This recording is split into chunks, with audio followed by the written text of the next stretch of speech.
Show. Let my people go. Watch the Dave J Show. This week on the Dave J Tuesday Passover Special.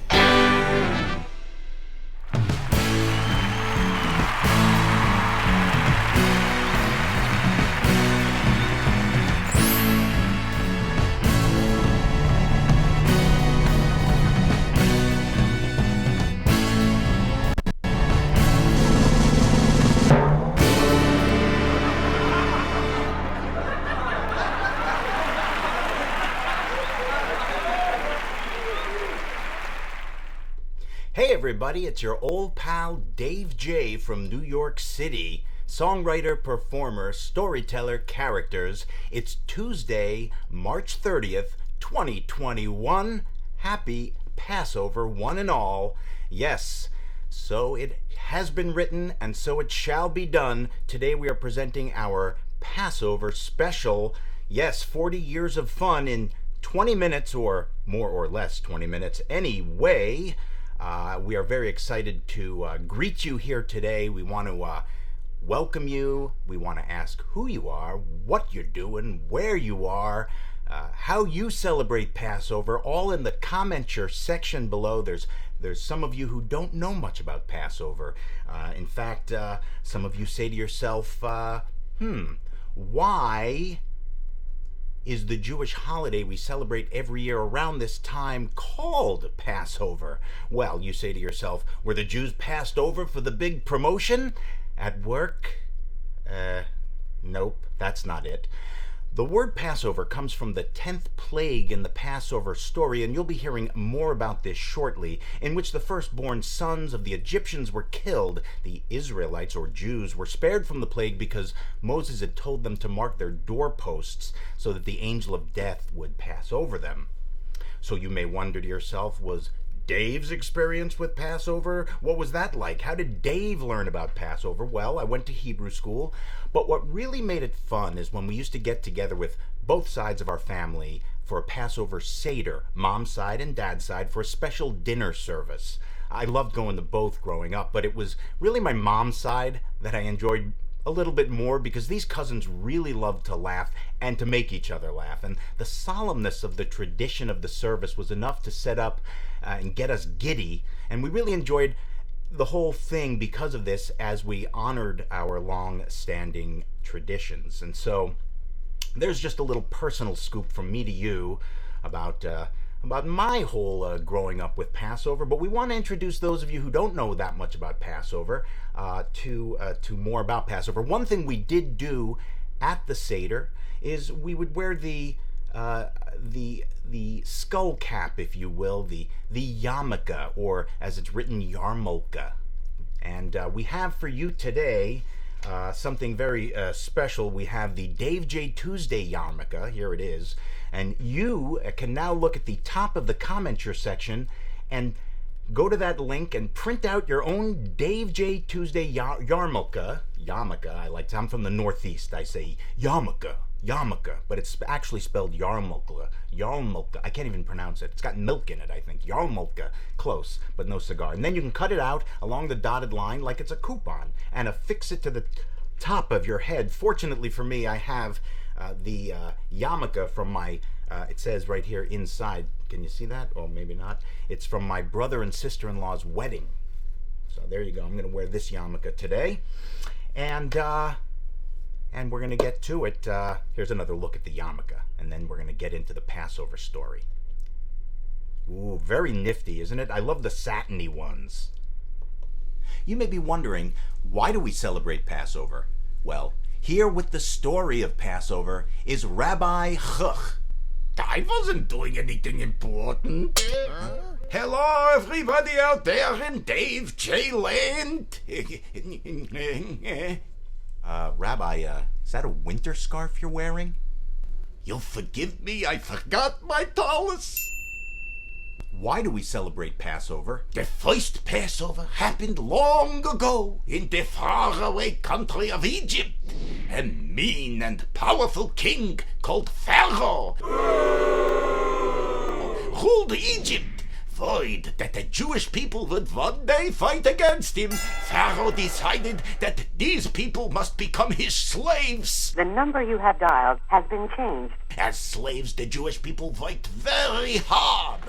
Every day from morning until night, they hammered and dug and carried the heavy bricks. They built palaces and cities and worked without rest. The Jewish people hated being slaves. They cried and asked God for help. God chose a man named Moses to lead the Jewish people. Moses went to Pharaoh and said, God is not happy with the way you treat the Jewish people. He wants you to let the Jewish people leave Egypt and go into the desert where they will be free. But Pharaoh stamped his foot and shouted, no, I will never let the Jewish people go. I don't do a good Pharaoh impression. But anyway, Moses warned, if you do not listen to God, many terrible things will happen called plagues, and they will come to your land. But Pharaoh would not listen, and so the plagues arrived. First, the water turned to blood. Blech. Next, frogs, and later wild animals ran in and out of their homes. Oh my goodness, balls of hail fell from the sky and bugs called locusts ate all of the Egyptians' food. Each time a new plague began, Pharaoh would cry, Moses, I'll let the Jewish people go. Just stop this horrible plaguing. Yet no sooner would God take away the plague than Pharaoh would shout, no, I changed my mind. The Jews must stay. So God sent more plagues. Finally, as the 10th plague arrived, can you believe it? 1, 2, 3, 4, 5, 6, how many? 10! Pharaoh ordered the Jews to leave Egypt. Fearful that Pharaoh might change his mind again, the Jewish people packed quickly. They had no time to prepare food, no time to allow their dough to rise into the puffy bread. They had only enough time to make a flat cracker like bread called matzah. They hastily tied the matzah to their backs and ran from their homes. The people had not traveled far before Pharaoh commanded his army to chase after them and bring them back to Egypt. The Jews dashed forward, but stopped when they reached a large sea. The sea was too big to swim across. Frightened that Pharaoh's men would soon reach them, the people prayed to God, and a miracle occurred. The sea opened up. 2 walls of water stood in front of them, and a dry, sandy path stretched between the walls. The Jews ran across, and just as they reached the other side, the walls of water fell and the path disappeared. The sea now separated the Jews from the land of Egypt. They were free! Each year at Passover, we eat special food, sing songs, tell stories, and participate in a Seder, a special meal designed to help us remember this miraculous journey from slavery to freedom. I am Rabbi Choch. Thank you very much. Happy Passover! Back to you, David Akiv. Very nice. Let's hear it for Rabbi Choch.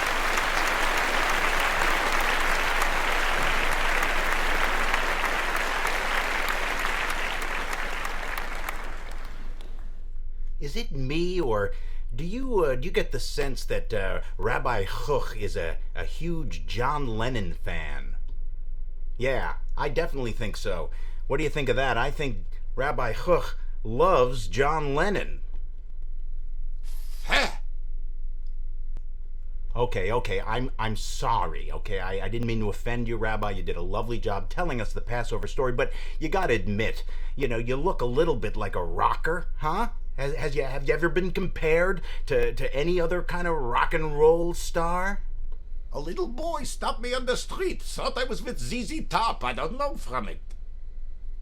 And there you go. So I was right on the money with that. By the way, we want to welcome Beetle Mike, Adam Slavitt. How are you guys doing? Welcome to the festivities. We're only getting started, and yet we're almost done. No, we've got so much to get to. But as Rabbi Choch talked about. And as I mentioned earlier, the Seder is really the commemorative dinner and special event that we Jews now take part in to really honor this tradition. And I need to tell you a little bit about what goes on at a Seder, just to keep it, informative but basic for you fine folks. For example, here's the basic order of what happens in a Seder. We traditionally light the candles and then bless the wine. We have to wash our hands, dip a bitter vegetable in some salt water, or brine as I like to call it, because it's a more fun word. In fact, I love the word brine. Word of the day. Word of the day. Continuing on, we have about 3 matzahs, if I'm not mistaken, stacked, and we take the middle one, we break that as some traditional commemorative item. And if you know why we break the middle matzah, do let us know in the commenter section below. Meanwhile, we tell the Passover story as Rabbi Chuch so eloquently just did, and then we wash our hands again. You can never be too clean. No, you can't. Getting back to the Seder, we bless the matzah, and then we bless the maror. That's a good-looking vegetable, isn't it? They didn't even bother to color it in. Next, we eat a sandwich of matzah and maror, and how well do you think that goes? Look at that thing. I mean, they didn't even cut the ends off. Okay, but no matter, because then we do what we all love, eating dinner. For goodness sakes, the food is always good at the relatives, And then we find the afikomen. Afikomen is a word for basically after the meal. It's the dessert, essentially, but it's more matzah. Anyway, what are you going to do? Getting back to the Seder order, don't worry, we're almost done. We say blessings over dinner. We sing traditional songs, and we say, hey, next year in Jerusalem, baby. That's right. And if you've ever been to Israel or Jerusalem, you know what a beautiful country it is. I've been lucky enough to go twice, and as I mentioned, we do play some traditional songs there at the Seder, and here is a little bit of a few of them.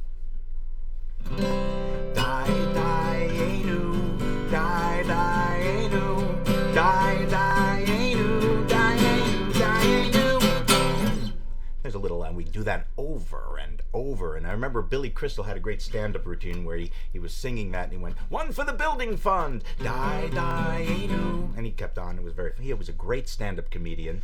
Another song that we do that's much longer, but I'll give you the basic idea. It's called One Little Goat, and in Hebrew that's Chad Gad Ya, Chad Gad Ya. And it's a whole story. It starts that my father bought this little goat, Chad Gad Ya, for only 2 zuzim. I believe zuzim is something like Bitcoin, but you follow. It's basically a currency. And he bought this one little goat. But then came a cat. What did he do? He ate the goat. How does a cat, what is it? Is that like a lynx? What was this? Oh, anyway, it was a big enough cat to eat a goat. That's what that really means. And then it just returns around. And then came a dog that bit the cat that ate the goat that my father bought for 2 zuzim. Chad Gad Ya, Chad Gad Ya. It goes all the way up. A stick comes and beats the dog. A fire comes and burns the stick. Water comes to quench the fire. Then came the ox that drank the water. Now get this one. Then came a slaughterer. Yes, you can imagine why we were giggling as kids. Then comes a slaughterer. Is that his position? Is that like, a lawyer is a lawyer. He practices law. A slaughterer practices slaw, I suppose. Well, in any case, he slaughters the ox and so forth. Then comes, believe it or not, the angel of death, as we mentioned in the Passover story, and it kills the slaughterer. And then the final verse is, then came the Holy One, blessed be He, that slew the angel of death, that killed the slaughterer, that slaughtered the ox, that drank the water, that quenched the fire, that burned the stick, that beat the dog, that bit the cat, that ate the goat, that my father bought for 2 zuzim. Chad Gad Ya, Chad Gad Ya. Yeah, you gotta love these songs. They're traditional. They bring me back to my childhood, and that's why I love them. But really, I can't tell you about the Seder and I can't fully enjoy playing these traditional songs without really going to my true passion, which is writing songs. And there, I've written a song for you just for this occasion. This now, enjoy the Seder Song.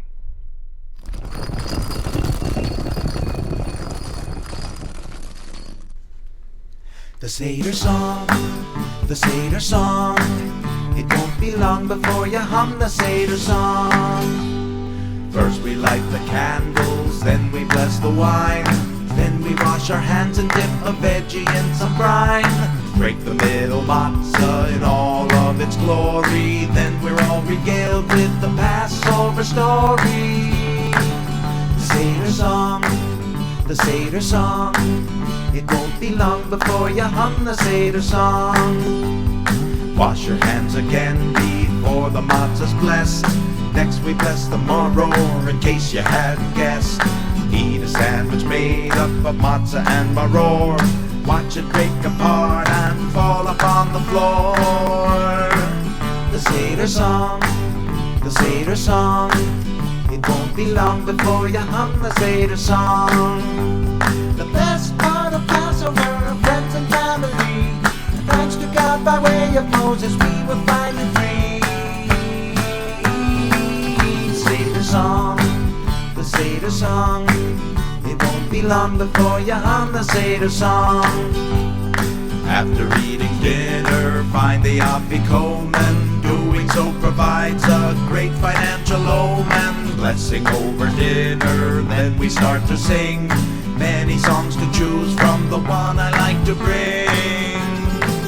The Seder Song, the Seder Song. It won't be long before you hum the Seder Song. The Seder Song, the Seder Song.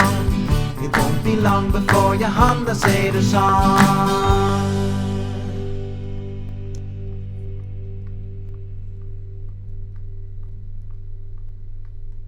Another word for Passover is Pesach. That is right, Rabbi Chuck. Thank you for reminding us that the Hebrew word for Passover is Pesach, Hebrew word of the day. Hebrew word of the day. Okay, well, we here at Dave J. Tuesday enjoy emulating some of our idols while we make an homage to our theme at hand. Here, the theme at hand, obviously, as we've pointed out, is Passover and the traditions therein. However, I have many musical and comedic influences, one of which is the great David Letterman, his early late-night show on NBC in particular, where he had established many Steve Allen-esque bits. One such bit that was Steve Allen-esque, if not Steve Allen himself, but probably just esque, you'll have to look it up, is the top 10 list. Now, everybody's doing that on YouTube these days, top 10 this and top 5 that, and so we've decided here at Dave J. Tuesday to both make an homage to Passover while we make an homage to our idols, or I shouldn't say idols with what I'm about to present to you. I misspoke. Sorry, paging Dr. Freud. Anyway, here now, the top 10 list, the top 10 commandments. Number 10.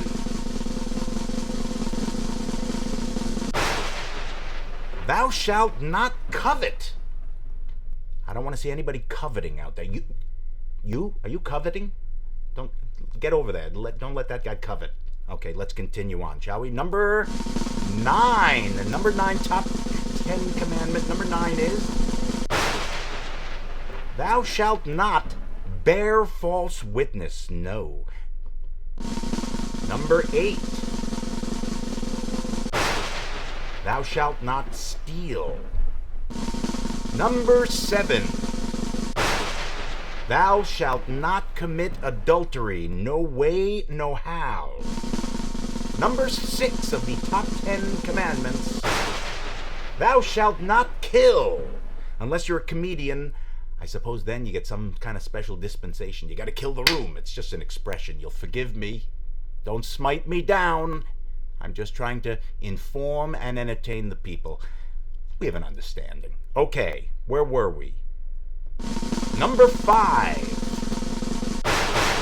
Ooh, 2 strikes because we have to honor both thy father and thy mother. 2 strikes for that. And I love you, Mom and Dad. Thanks for watching. Thanks for having me. And God bless you both. I love you. And I'm honoring you as the best way I can. But let's continue on. Number 4 of the top 10 commandments. Remember and keep holy the Sabbath.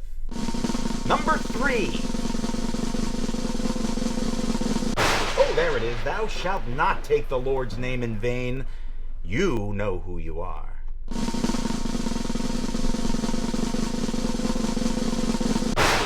Thou shalt not make unto thee any graven image. And the number 1 top 10 commandment for you tonight and for all time. Ho! Thou shalt not have no other God before me. The top 10 commandments.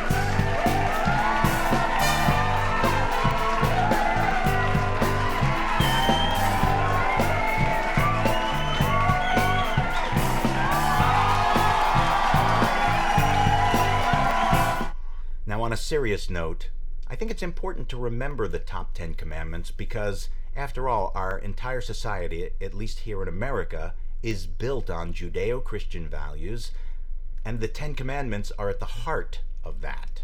And so I think it's important, even though I make fun along the way, not of the 10 Commandments, I think it's important to recognize that this is my fun way of bringing it across to you in an entertaining and accessible way. With that in mind, I'm reminded of History of the World Part 1, the great Mel Brooks film in which he plays Moses. And when he does, he comes down from Mount Sinai with 3 tablets. And he says, "Oh, Israelites, hear me, I bring you these 15. And then one of the tablets falls and breaks into a gazillion pieces. And he says, 10 commandments for all to heed. And it got me thinking, fun fact, there are more than 10 commandments. Not 15. In fact, there are 613 commandments between Deuteronomy and whatever it ends off with, put together by the Talmudic scholars and so forth. And I wonder whether any of you fine folks out there know of any of the other hundreds of commandments. If so, let us know in the comments section below.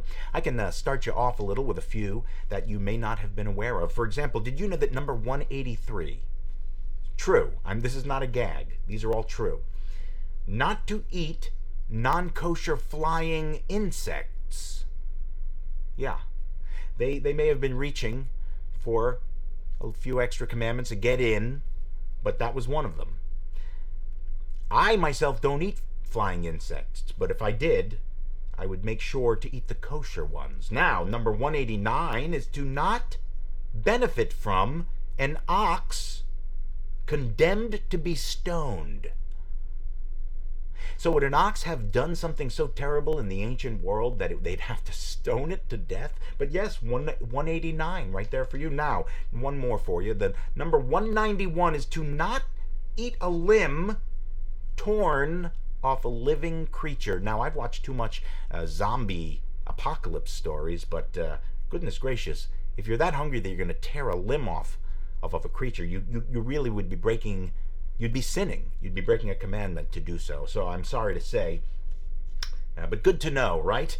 And you learn something new every day. That is true, Rabbi. We do try to learn something new every day, and we're wondering now what you guys have to say. Let's take a look at what you wrote.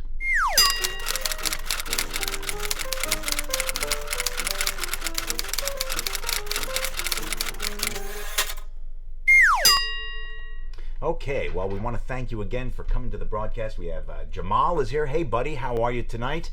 Wishing you a happy Passover, or perhaps a happy Easter coming right up on the heels of Passover. All right, Beetle Mike is enjoying the festivities. It doesn't look like anybody's coming up with commandments, but no matter, because it is just about time for us to bring our show in for a landing.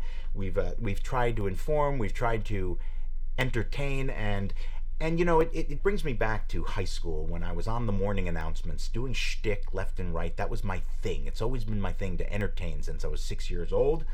And was right before spring break in high school, right around this time of year, and I made a comment at the end of the announcements to have a kooky Easter and a swinging Passover. And I meant swinging, again, referring to David Letterman. His band leader would always say, "That's swinging, Dave, that's swinging." So I just thought to use a term that I was very familiar with from the David Letterman show, have a swinging Passover. And one of the elderly teachers, Jewish, complained. He said, and he complained to the principal, came and spoke with me. And he said, "Dave, we've had a complaint." He said, "Passover is not swinging." So I just want to say to you tonight that if I've offended you in any way, just know that it's coming from my heart in a good place, and that we all really want to honor and the traditions affiliated with Passover. We hope we've done that for you tonight. We want to also say that things are just as crazy as ever in this world, and as you know, I like to try to bring everybody together by saying we really all just need to be one community. You know, just live and let each other live. And that's why I like to sing this song that I wrote, One Community, for you now.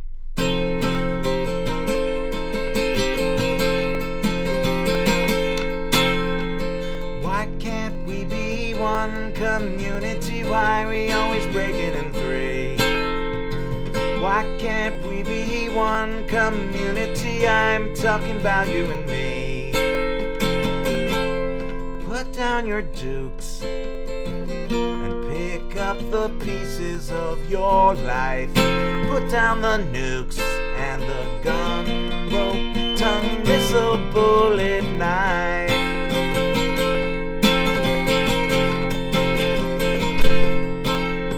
'Cause anyone is someone when there's someone there to need you. You're the one who freed you all the while.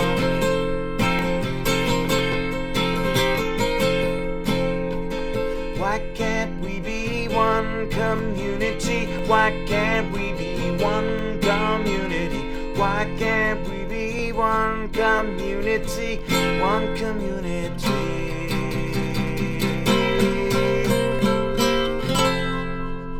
Well, I want to thank you all very much. I want to say thank you, a special thank you to Rabbi Chuch, who joined us tonight. Rabbi Chuch, do you have anything you want to say? Okay, bye-bye, Oh, okay, bye-bye. He just wants to say goodbye to everybody, as do I. I want to wish you a happy and healthy Passover. And for those of you celebrating Easter, likewise, a happy and healthy Easter. I'm Dave J. This is Dave J. Tuesday. Have a great night.